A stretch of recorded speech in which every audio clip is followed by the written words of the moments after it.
अब स्टार्ट करते हैं क्वेश्चन नंबर 9। त्रिभुज ए बी सी में जिसका कोण बी समकोण है, यदि tan ए बराबर 1/√3 हो तो निम्न के मान ज्ञात कीजिए। यानी हमें इसमें दो सवाल दे रखे हैं। अगर ये कंडीशन दे रखी है तो हमें sin a dot cos c plus cos a dot sin c के मान ज्ञात करना। तो सबसे पहला काम तो ये करना पड़ेगा कि तीसरी भुजा ज्ञात करनी पड़ेगी। अब इसमें b समकोण है तो ये b हमने कर दिया समकोण। ये दो न्यून कोण है तो इसको ये मान लेते हैं और इसको क्या मान लेते हैं, c मान लेते हैं।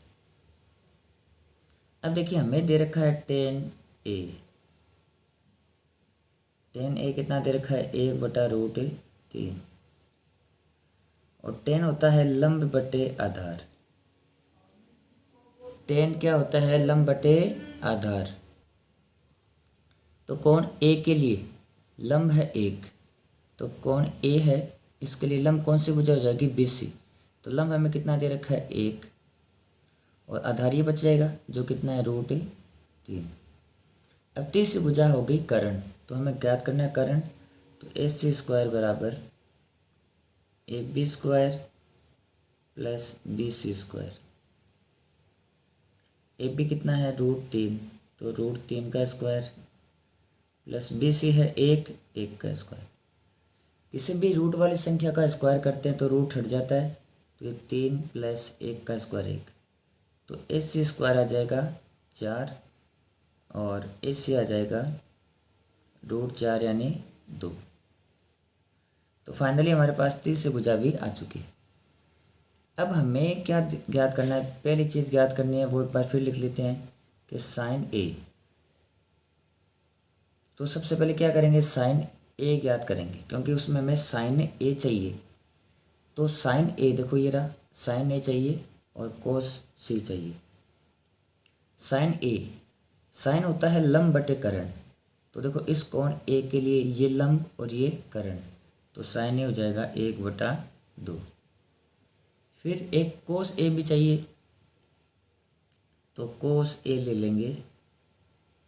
हम जानते हैं कि cos होता है आधार बटे कर्ण, तो A के लिए ये लंब और ये क्या बचा, आधार। आधार ये और कर्ण ये, तो √3/2।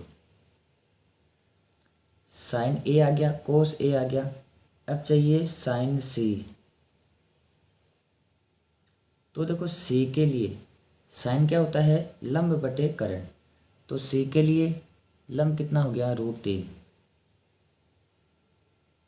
कर्ण फिक्स है कितना, 2। फिर एक चाहिए हमें cos C, आधार बटे कर्ण। तो C के लिए ये लंब, तो ये क्या बना, आधार। तो आधार और ये कर्ण यानी 1/2 आ जाएगा।